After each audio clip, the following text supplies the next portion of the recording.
Hello guys, welcome to my YouTube channel. I hope you all are good. So let's discuss where we left.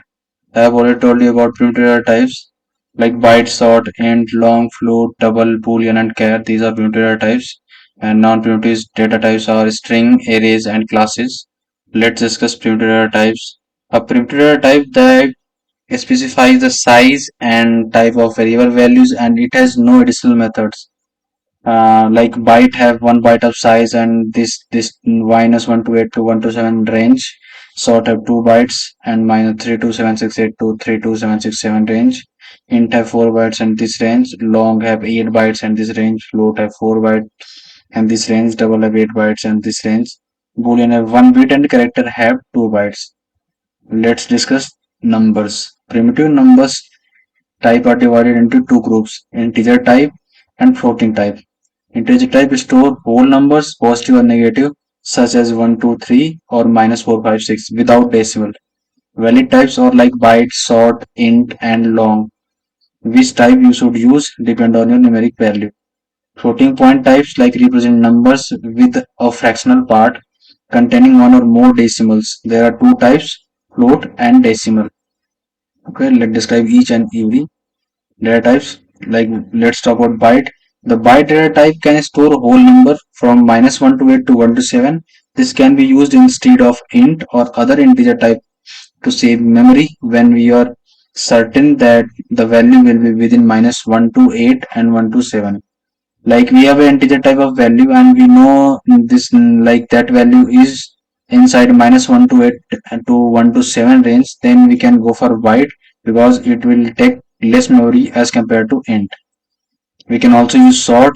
The sort data type can store whole number from -32768 to 32767 instead of int. Like it will take less memory instead of int. Okay. Next, int data type can store whole numbers from -2147483648 to 2147483647. In general, and in our tutorial, the int data type is the preferred data type when we create a variable with a numeric value like int my num, like these values. Okay. And long, if we have a whole number and it is very big number, then we can go for long values, and for long we have to write at the end l. So these are the integer types. Let me show these in editor.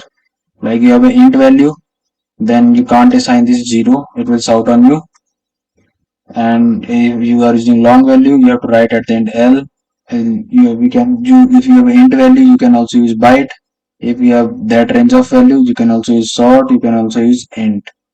So these are the integer types of values. And if you have a decimal type values, you can go for double, but you have to write d at the end. And you can also use float for decimal values, but you have to write f at the end. So let's discuss floating point types. You should use floating point type wherever you need a number with a decimal such as 9.99 or 3.14515. The float and double data types can store fractional numbers. Note that you should end the value with f and float and d for doubles. I have already told you, like if you are using float data type, you have to use f at the end. You are using double data type, you have to use d at the end. So we have scientific numbers. Like if you want to get power of any numbers, you can go for using this. Like you have float number, you have use float 35 e. Basically we have to use e in between what power values you want, and so you have to use e in between that number. So it will take like 35 power 3. Okay, let me show this in editor. Like I have already used that, like float f1 35 e3f. Like we are using f here because of float data type, and e using because I want to power of 35 power, and power value is 3. Like this shows like 35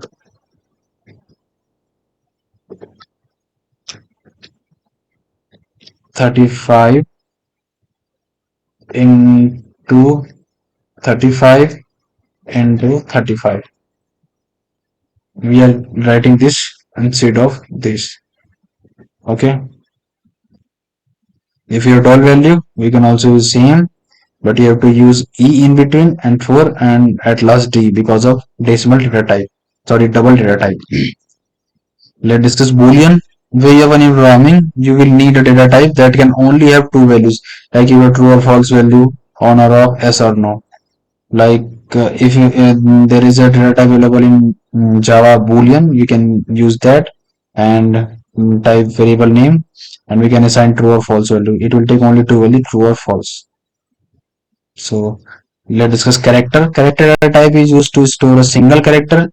The character must surrounded by a single quotes. Keep that in mind. The character must be surrounded by a single quote, like my grade B in a single quote. Okay. Let's discuss string. String data type is used to store sequence of characters or text. String values must be surrounded by a double quotes. There is a little bit difference between character and string. Character we need to use single quote, and for string we have to use double quote. So this is the basic difference between these. Let's discuss non-primitive data types. Non-primitive data types are called reference types because they refer to object. We have already know what is object, but in deeper we will know this later in our video. The main difference between primitive and non-primitive types are like primitive types are predefined. Basically, primitive types are available in each and every language. I am not talking about Java. You can see these data types in C, C++, Python, or any other languages. But non-primitive types are like you can say this is a language specific. Like we make a we create that class for our use. It is not a universal class, like it is not available in each and every languages. And non-primitive types can be used to call methods to perform certain operations. Like there are some methods available for non-primitive types. We can use that. But for primitive types, we don't have any methods. A primitive type has always a value, while non-primitive types can be null. Like if you are using a primitive type, you have to assign a value, but non-primitive, if you are not assigning that value, it will null. A primitive type start with a lowercase letter, while non-primitive types they start with a uppercase letter. Let me show a little bit. Like if I am using int, this is a primitive data type. I have already written in small words. If I using this is basically non-primitive data type.